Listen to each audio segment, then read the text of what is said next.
Mr. Deputy Speaker, sir, Singapore has come a long way since the racial riots of 1964. We have progressed together as a nation, regardless of race, language, or religion. However, racial harmony, just like our peace and stability, is not something that we can take for granted.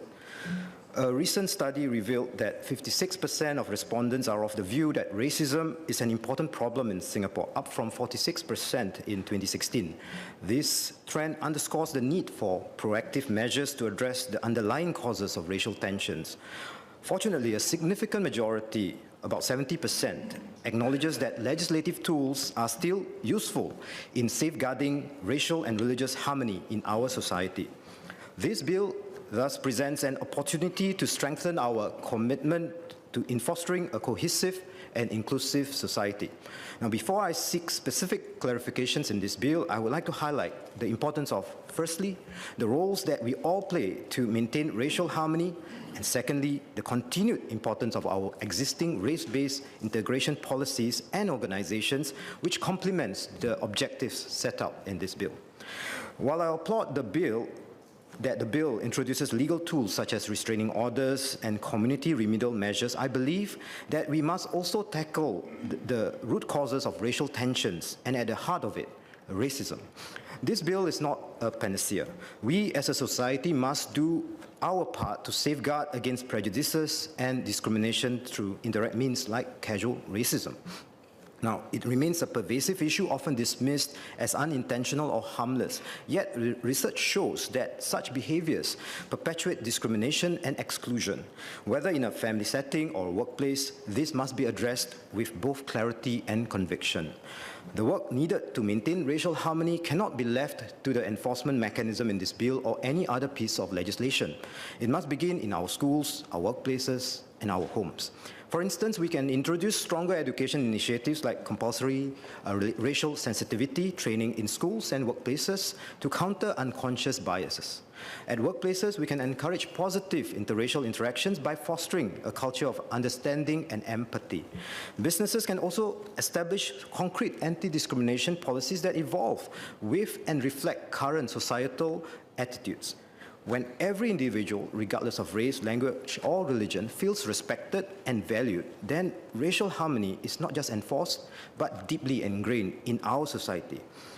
With more mixed marriages, naturalized Singaporeans, and younger Singaporeans identifying with a shared identity rather than along ethnic distinctions, some have called for the revisiting of race-based policies or integration policies like the CMIO classification, the HDB's ethnic integration policy, and our self-help groups as well. However, while we aspire to be colorblind, we cannot close our eyes to the realities on the ground, nor abandon the foundations that have been built by generations before us. Our policies remain crucial to maintaining racial harmony in Singapore. For instance, our self-help groups, SHGs, continue to mobilize resources and deliver targeted interventions along communal lines. Having volunteered in this space for many years before I became an MP, I've seen how SHGs provide an additional avenue for assistance and navigate through cultural or religious sensitivities that had arisen. Next, policies like the EIP go beyond housing, but right to the heart of our integration as a society. It's not just about putting different people from different races together in the same block or in the same precinct. It is more than that.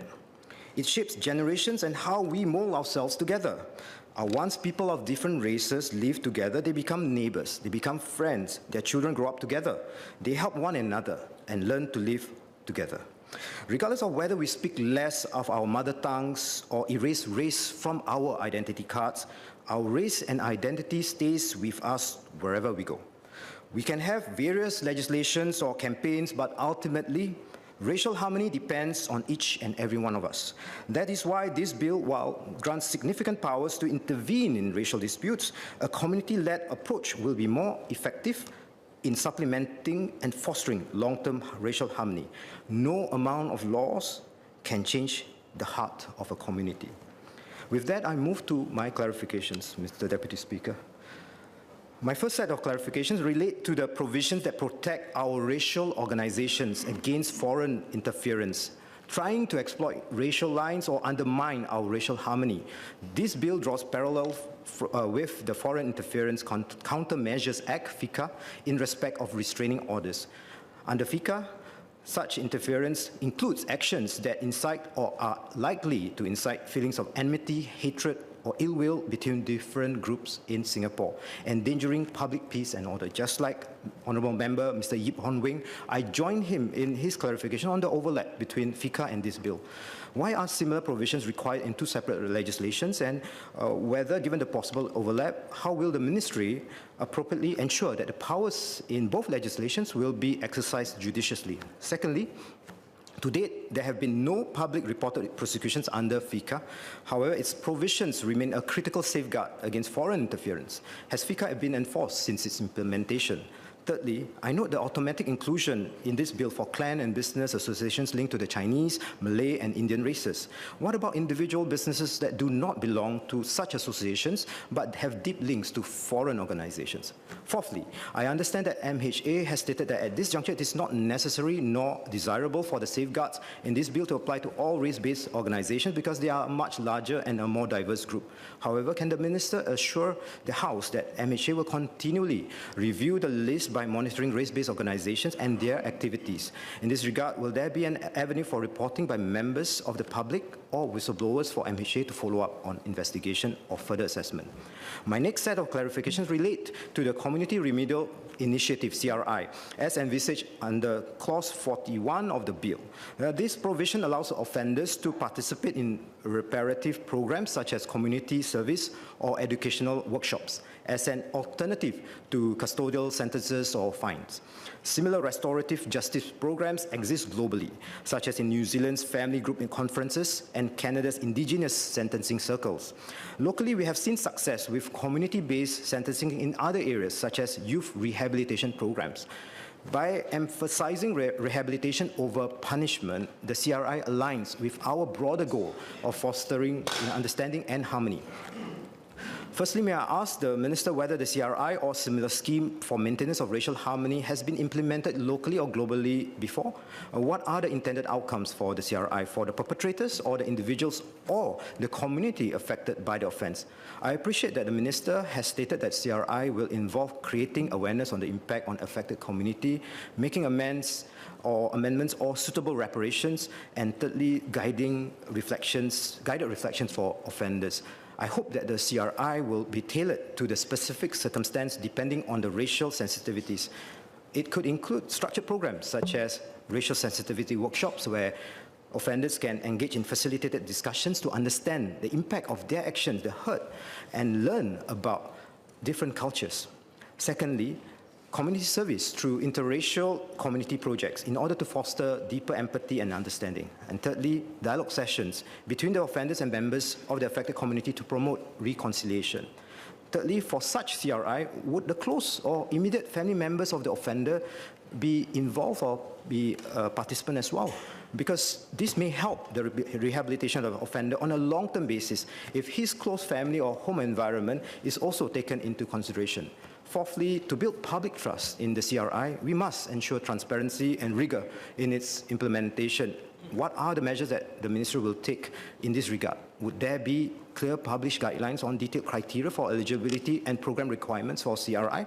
Whether there will be public awareness campaigns to educate public on the benefits of restorative justice and reconciliation? How will the Minister ensure that proper resources are allocated and provided to the necessary organizations that will be implementing the CRI? Mr. Speaker, sir, in Malay, please. Tuan Speaker, rang Undang-Undang Penyelenggaraan Keharmonian Kaum ini bertujuan untuk mengukuhkan lagi perlindungan undang-undang bagi keharmonian kaum. Singapura telah lama membina sebuah masyarakat berbilang kaum dan agama yang harmoni dan sudah menjadi tanggungjawab kita semua untuk bekerjasama dalam memelihara cara kehidupan kita bagi generasi yang akan datang. Oleh itu saya sokong dan setuju akan perlindungan dan pertubuhan Majlis Presiden Khas untuk Keharmonian Kaum. Sebagai seorang Melayu Islam dan kaum minoriti di Singapura, kita mendapat perlindungan keharmonian kaum yang menjadi teras utama negara kita. Supaya tidak lagi terjadinya berulangnya tragedi rusuhan kaum yang dialami masyarakat kita semasa waktu kemerdekaan negara kita. Di sini saya ingin berkongsi kisah arwah ibu saya semasa rusuhan kaum tersebut. Pengalaman yang menjadi pengajaran bagi saya. Arwah ibu saya menyaksikan perarakan kenangan Maulid Nabi pada awal 1960-an apabila tercetusnya satu rusuhan kaum di Singapura. Ketika itu datuk saya seorang anggota polis merupakan ahli kontingen polis yang turut mengambil bahagian dalam perarakan tersebut. Ibu saya serta ketiga-tiga kakaknya, datuk dan nenek saya menaiki bas untuk pulang. Bas ini turut dinaiki beberapa penumpang lain yang berbilang kaum. Ada orang Cina, ada orang Melayu dan seorang berbangsa Sing. Pemandu bas tersebut seorang Cina. Semasa dalam perjalanan pulang, bas mereka terhenti akibat orang ramai rusuhan itu yang menghalang bas mereka dan melontarkan botol dan batu ke arah bas tersebut. Pada masa itu, semua dalam bas merasa bimbang akan keselamatan mereka. Namun, ada satu saja yang mereka semua fikirkan. Tidak kira Melayu, Cina atau orang India, semua mereka mahu pulang ke rumah dengan selamat. Akhirnya, beberapa orang jejaka turun daripada bas tersebut untuk membuka ruang bagi bas mereka memandu cepat dari tempat tersebut. Insiden ini memberi kesan yang mendalam bagi ibu saya yang pada masa itu masih lagi muda. Ibu saya berpesan, walaupun kita berbeza kaum dan agama, kita semua di Singapura ini seperti dalam bas yang sama. Satu haluan menuju ke destinasi yang sama. Oleh itu, kita harus saling menjaga atas satu sama lain. Dan dari kecil lagi, beliau memupuk peri pentingnya keharmonian kaum dan dalam masyarakat Singapura kita yang berbilang bangsa. Justru saya mengalu-alukan sebarang perundangan yang akan terus mengekalkan dan melindungi keharmonian kaum dalam negara kita. Pada masa yang sama, Singapura boleh mengambil pendekatan yang lebih proaktif terhadap keharmonian kaum yang melangkaui penguatkuasaan undang-undang dan memupuk masyarakat yang dibina atas persefahaman, dialog dan integrasi bersama. Mr. Deputy Speaker, sir, in my Malay speech, I shared the account of my late mother, whose family was stuck in a bus right in the middle of the 1960s racial riots. The passengers in the bus consisted of families from various races, Malay, Chinese, and Indian. At that time, when crowds ran amok and chaos engulfed them, the only thing that the passengers wanted is safety and safe passage home for everyone on the bus. They didn't care if the rioters outside were of any particular race. Just like the passengers on that bus, we fellow Singaporeans must continue to take care of one another, regardless of how we look, the language we speak, or from where our families first originated. The world is increasingly conducive for the divisive.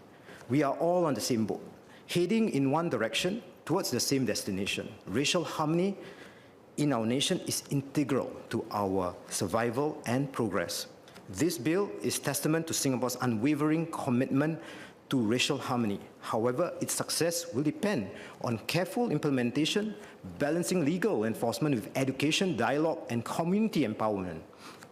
We can create a society where racial harmony is not just a policy goal, but a lived reality for all Singaporeans. Mr. Deputy Speaker, I would like to end with a quote from the seminal speech given by Singapore's first Minister for Foreign Affairs, Mr. S. Rajaratnam, to the UN General Assembly on the 21st September 1965 on the occasion of Singapore's admission to the UN. Quote, "The cultural and political development of my country has for decades been based on free intercourse and exchange of ideas drawn from many races, from many continents.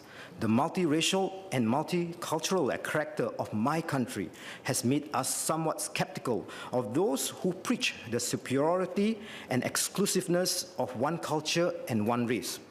In a multiracial society, one soon learns that no one people has a monopoly of wisdom and that one's own culture is not without flaws. This not only breeds tolerance for different viewpoints, but also a readiness to learn and borrow from the accumulated wisdom of other people. We shall therefore bring to the world of the United Nations the attitude and approaches of a multiracial nation aware that independence and interdependence of peoples and nations are not incompatible goals to pursue. Those words, end quote. Those words, Mr. Deputy Speaker, echo true since 1965 until today. And on occasion of this year's SG60 of our nation building, let us work together to build a Singapore that is united in its diversity, resilient in its values, and steadfast in its pursuit of racial harmony, a shining united light in a sea of global polarizing challenges. Mr. Deputy Speaker, I stand in support of this bill. Thank you.